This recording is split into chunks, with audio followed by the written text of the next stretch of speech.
Money FM 89.3. Best of Friday Night Live. Friday Night Fibbing. Welcome back, folks, to Friday Night Live with myself, Neil, and Naz. Now, Naz, NDP coming up. Right. So, this week, NDP special. My Friday Night Fibbing involves the National Day Parade. Was any part of it that you mentioned earlier in the other stuff, right?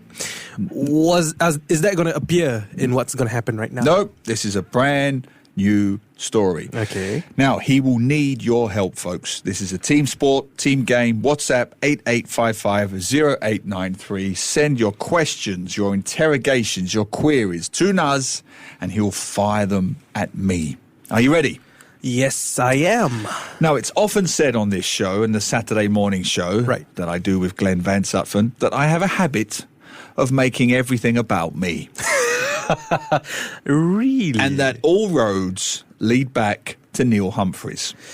Well, right. I can actually say this about the National Day Parade itself. Okay. This is my story. I, Neil Humphreys, come from the hometown of Dagenham, the world's biggest housing estate. It used to be. Okay. In East London. My hometown, Dagenham, is directly responsible for the success of Singapore's National Day Parade. Okay. That's my story. So my first question is, what did you do? I didn't do anything. Okay. I said my hometown. Right. All right. But what did you do? Was there anything? Picture the scene. 1966. Okay. 1 year into Singapore's independence. Singapore is still new. Yes. Still shaky. They've had their first NDP. Okay. But it was all a bit trial and error and making it up as they go along. Okay. So the second NDP, 1967, was going to be critical. That was going to show the world, i.e. Malaysia, that Singapore was here to stay and Singapore was tough, resilient, brave, resourceful. Right. Here we are. Here we go. Everything else, right? We're here to stay. So the second NDP was critical. Right. It had to be a success. Correct. And there's only one place you go when you want something to be a success. You go to my hometown. For what? Dagenham, East London, housing estate, 1967. Why'd you go there? Because Goh Keng Swee, you've heard of Goh Keng Swee? Yes, one of the original ministers. Correct. At that time, he was Minister for Defence. Right. And he wanted the formation of a band, a pipe band, like a bagpipes playing like the band. Scott Dragoons, right? Yes, the pipers, the drummers, Yes. the whole 9 yards. And it couldn't be any band. You had to show the neighbours, Malaysia, that we had the best band on both sides of the causeway. Okay. Loud, brash, everything. So he said, scour the world and find the best. My hometown had the best. Dagenham. Yes, my friend. What's Dagenham famous for? The Dagenham Girl Pipers. In the mid-60s, That does not sound real. were the Kardashians of their day. You sure the Kardashians, not the Golden Girls? Whatever you like. Take whatever analogy you Whatever want. Right? Golden Girls, Kardashians, Charlie's Angels, Spice Girls. Take whatever analogy you want. They were that famous. They were world famous. They performed for presidents and prime ministers all over the world. Okay. And I'm guessing that Goh Keng Swee might have even seen them at some point, maybe in the UK. But they were world famous. In fact, they even released like records, vinyl records back then, instrumental vinyl records. They were that famous. So the call went out. Get me the best Dagenham Girl Pipers from East London. Bring them to Singapore. So they brought over 3 women, early 1967. Okay. And they said, make a Singapore pipe band at the People's Association from scratch. 3 women, 3 angmos from my housing estate, working class. Bring them over, make this band from scratch. Okay. Train this world from scratch. Get them ready for National Day. They had 5 months. Now, my brother Neil. 5 months. I'm going to pause you right there. 5 months. They had 5 months, I believe. 5 months. I believe someone. Oh my 5 days. months from the NDP date, obviously August the 9th, they flew them over. Okay. I don't think the girls... No, that's not true. They must have travelled around. But they certainly hadn't been to Singapore before. Singapore was new. It's not like it was today. Still a lot of kampong, Right. still very swampy in places, Right. apart from downtown. Right.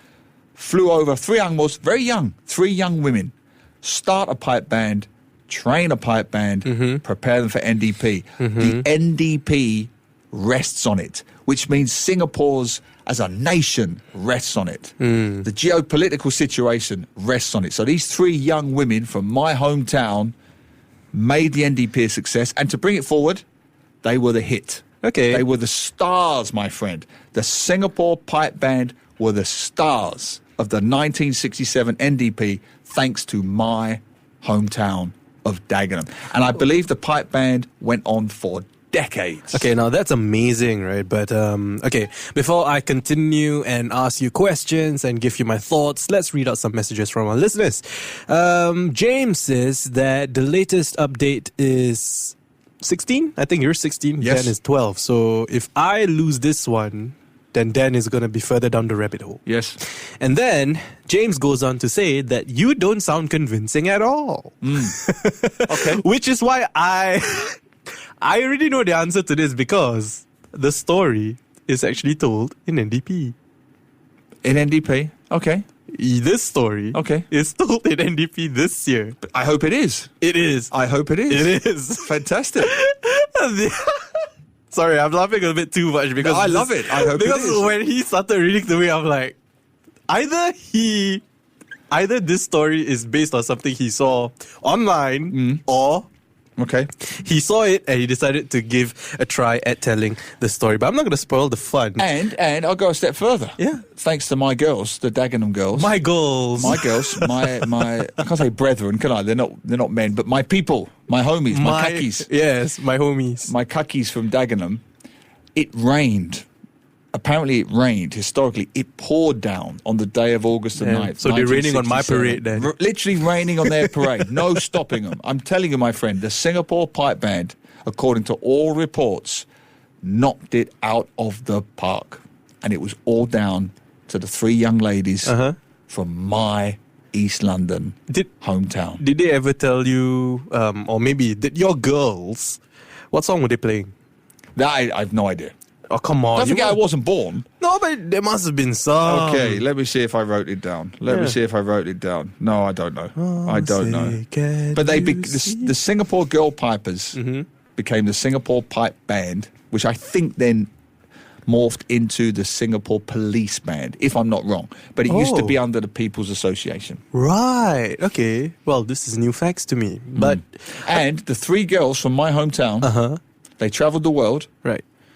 Like I say, they performed for prime ministers and presidents, and they said that training the Singapore girls for the NDP was the highlight of their careers. Oh. They're now I think most of them have died. I know they were still alive a few years ago. They were like 70 plus, 80 plus. Now, this band story got me thinking. Okay, because a band is huge, right? You got your wind instruments, you got your drums, your trumpets, etc., etc. Yep.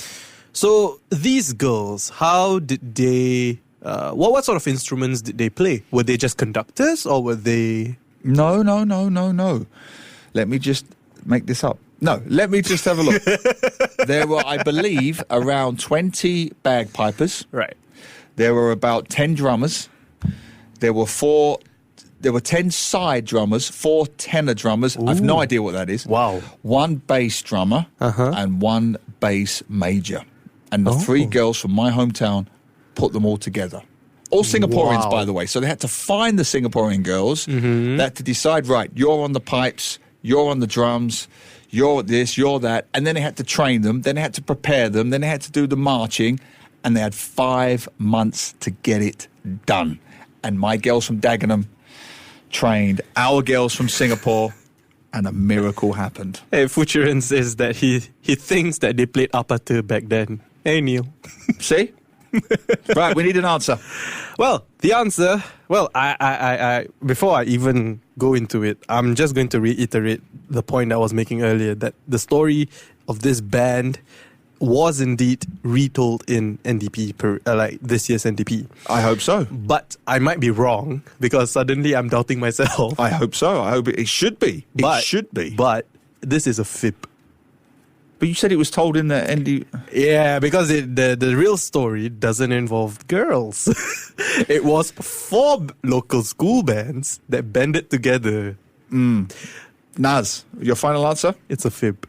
Naz, your story that you saw at the NDP is true. But this is a completely different story. And this, my friend, is 100% true. Oh, man. It's What? 100% true. I even wrote about it in my books. Okay, firstly, I never read your book. I know, but you can find it online. You can Google it. It's 100% true. One of my proudest moments is I wrote about it in my book. I'll just finish this quickly. I wrote about it in my book. The book went to England, and the ladies themselves, they were in their 70s at that time, they received copies of my book. The actual women that trained the pipers in 1967 received copies of my book, praising them, and they were very grateful and very proud that I'd commemorated them in my book. Okay, now I feel bad because... No, I'm fine. Okay, wait, where was this message? It says true. Neil won't say anything false about NDP.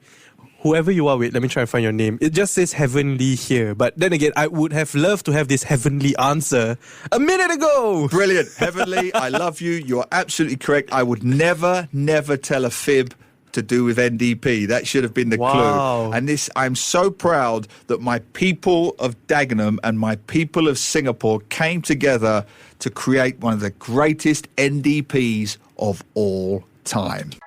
To listen to more great interviews, download our podcasts at audio.sg or download the audio app. That's AWEDIO, audio at the App Store and Google Play.